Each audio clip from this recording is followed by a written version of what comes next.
pain relief practices. Now, some of these are going to sound very trite, simple. Do not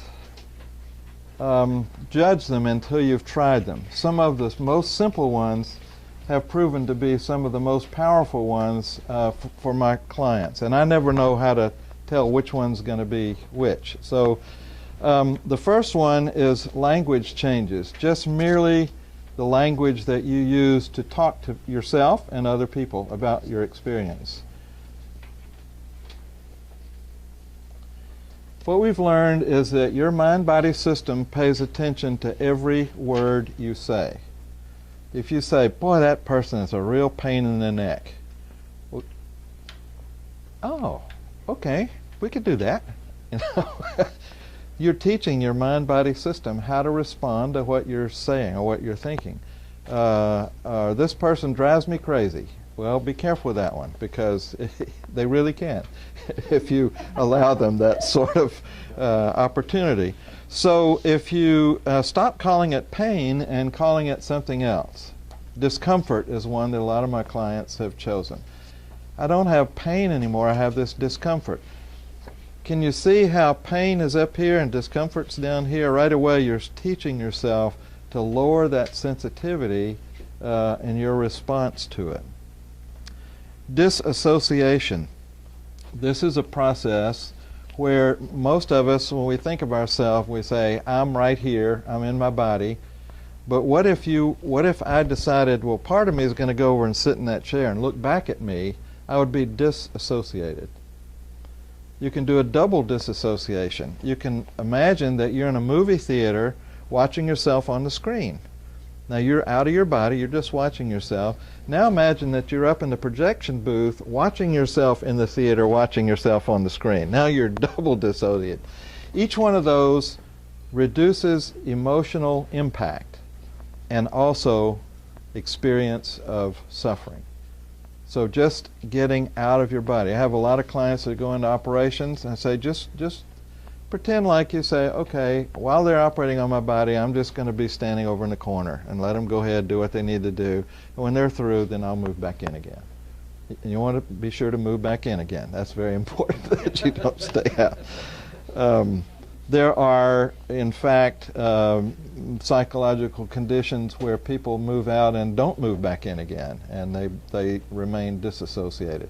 That's not a danger, that is a serious problem, but practice, you can do it and come back in. Recalling a past experience, number 3. If you start thinking about a time before you had this experience of suffering, your mind-body system will adjust itself to that period of time, and immediately the current situation begins to drop down. And so you can use the past. Or you can anticipate a future situation that's going to be really fun and absent of any discomfort, and your body will immediately respond to that also. The 4th one is a jamming dialogue. If you say a phrase, and this one that I've got in here now is totally numb now, totally numb now, totally numb now. And you just say it over and over and over again. One of the things we've learned is that your conscious mind can only deal with one thing at a time. It's a single-threaded process. Unconscious mind we don't even know how many things it can do simultaneously. It's a multiprocessor. So it's running all these body systems in the background at the same time. Conscious mind, one thing. So if you're saying, oh, that hurts so bad, that hurts so bad, hurts so bad, just change it to, I'm totally numb now, totally numb now, totally numb now. And it has a jamming effect that will cause relief. Submodality work. Every sense that we have, we call it a modality. Seeing, feeling, tasting, smelling, hearing, all modalities, and each one of those has submodalities to it. What we found is that the way you represent pain to yourself operates at the submodality level. If you change those submodalities, your mind-body system does not know how to process it the same way it used to. So if you, let's see what I've got in here, visual modality. Change the image. If you said, well, what is my, if I could see this pain, what would it look like? And I had an interesting client. He said he had a knee replacement, and he came out and he couldn't go to sleep the first night. So he said, I need to work on that. And so I said, well, if you could imagine this pain, where is it? And he said, it's under the back of my knee, and it's a tiny little hard red ball, and it's pulsating, and it's hot, and it's pulsating. That's what it would look like if I could see it. I said, okay, what I want you to do is move it up onto the top of your knee, and I want you to convert it into a very, very soft, squishy, light blue box that's cool, very cool. So I've changed all the submodalities he told me about. I changed them to something else. And I said, just practice that as you're going to sleep tonight, and I'll check with you in the morning. So I came back in the morning. I said, how'd it work? And he said, oh, it didn't work at all. It was terrible. He said, I was sitting here saying, little squishy blue box on top of my knee, and it's cool, little squishy blue, you know, he's going, and he said, and then I woke up the next morning. I said, well, that sounds like it worked pretty good then, didn't it? And he said, oh, yeah, I guess it did. So sometimes you don't even realize that these things are happening, and they're going on. That it was really amazing to him. He was funny about that. There are visual submodalities. There are auditory. If it was making a sound, change the sound. If it had a taste or a smell, you know, you can change that too. Just play with that, because what we found is that when you change the submodalities, your body is used to processing as pain and suffering. It gets confused. So what is this? I don't know what to do with it, you know. And then you can start choosing something like discomfort, and kind of substitute that. Number 6 is ownership. People talk about, oh, my back is just sore. Instead of my back, how about that back, or somebody's back. You can even get real ambiguous. Say somebody's back is really sore. You know, it's not mine, but somebody's. You can say my discomfort, or that discomfort, that minor discomfort. You can even put adjectives with it too, and start scaling it down. So you have control of the language you use about the way you describe your sense to yourself of how you feel, and you can start manipulating that.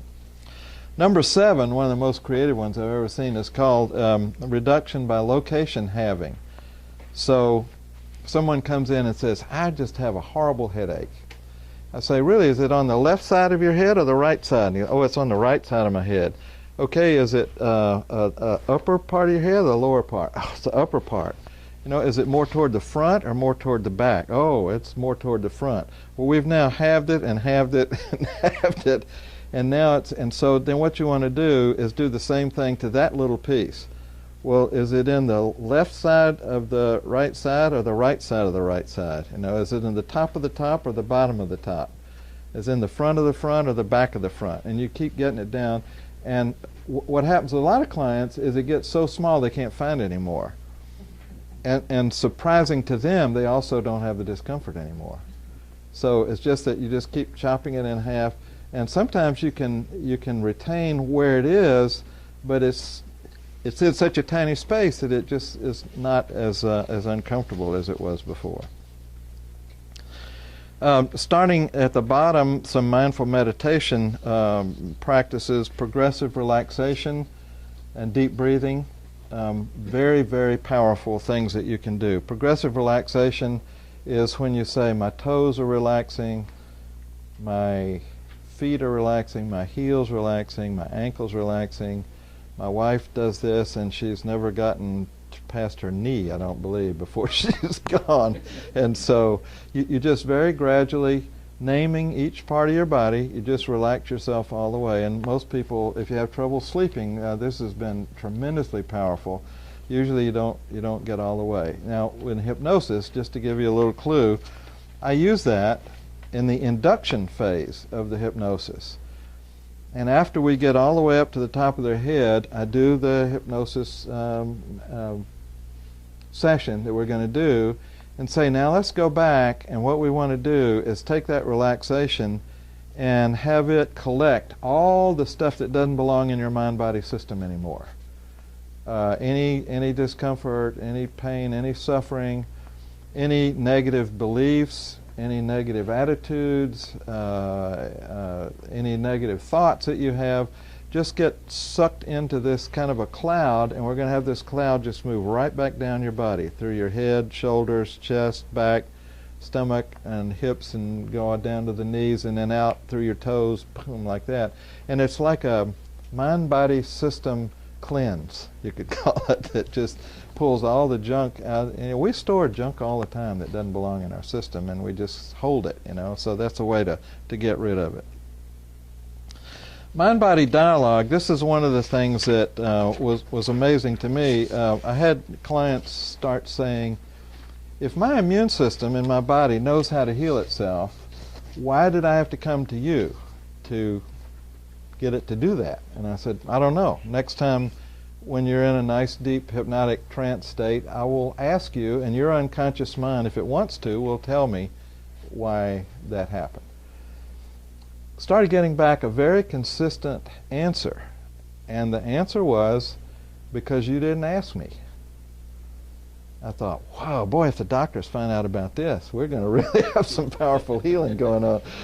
Most doctors don't ask you to, would you mind getting well for me now? And when you wear that white coat, and it has a huge impact. That's an authority figure that we're trained to accept their instructions as being pretty potent things. Number 3 is a sacred place. And what I find is that most of my clients do not have a retreat that they can access instantaneously anytime. And this is an imaginary place, and you put into it everything that you love, everything you like to look at, to hear, to feel, to smell, to taste, whatever. You create it, you give it a name. It's a secret name that you're the only one who knows that name. And that's a post-hypnotic suggestion for you to go back there when you want to. You just say that name. You close your eyes, take a few deep breaths, and imagine you're back at that place. A lot of my clients go there as they're going into surgery. Before they get the anesthetic, they go to their sacred, I call it the secret place, favorite place. Some people call it their happy place. It's very sacred, and it's a way to retreat from all the hustle and bustle around you. You just go into that place, and you can recharge and recenter and rejuvenate yourself when you're there. Very powerful. Dr. Bruce Lipton, one of my current guru thought leaders, a cellular research biologist, has written a book called The Biology of Belief, and it's one of the most potent books that I've ever seen on the power of the mind to influence the body. And he says basically Watson and Crick had it wrong. We're not a victim of our DNA. Watson and Crick said it goes DNA, RNA, protein. And here comes Bruce Lipton and says it can also go protein, RNA, DNA. Well, that turned the whole biological world upside down and really created an uproar. And as a result, he resigned a tenured position at Stanford University because he couldn't get people to stop teaching something that he could demonstrate in the lab, and they could too, that was incorrect. So he said, I can't do this anymore. I'm going to go out on my own. So what he found out was that if you take a cell and put it in a very positive, supportive environment in a petri dish, it turns on, in other words, it expresses certain genes in a certain way, and it moves into growth, learning, creativity. You can take that cell, put it into a very poisonous medium in a petri dish. It's like a switch in the cell, flips over to survival, and all that other stuff is shut down, and now it's just strictly, can I survive? Can I live? And everything's degraded to the minimum basic level. Take that same cell out, put it back in the positive medium, the switch goes over, he said, almost instantaneously, and the cell shifts. It is expressing genes in a different way.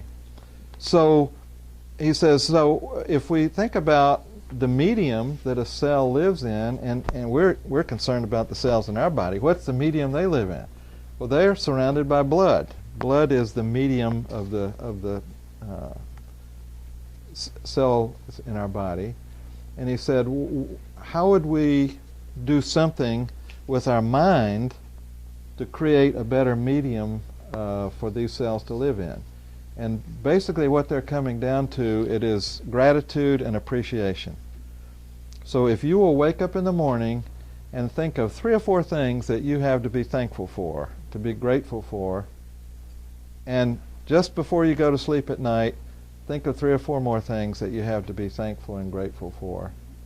Fabulous way to change the medium that your cells live in, and it literally turns on and turns off the genetic expression of your genes, and you are literally living in a different environment.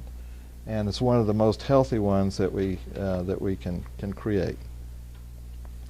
Number 5 is called affirmations. That's not a misprint. We know about affirmations, where we affirm something. We say, I'm not going to feel any more pain, you know. And your critical factor's out there saying, yeah, I hear you, know, yeah, big chance of that. An affirmation is a question. What this particular researcher found is if you make an affirmation that doesn't match reality, your critical factor will attack it right away and say, not true. That can't be. An affirmation triggers a whole different set of responses because we're all problem-solving creatures. We're hardwired to problem solve. An affirmation is a question. How is it that I no longer feel as much pain and I don't suffer as much as I used to? That's an affirmation. Your body, mind-body system, will immediately start working to try to figure out, how can that be? And it'll always come up with an answer. And that answer is going to be something that reduces your level of pain and your level of suffering.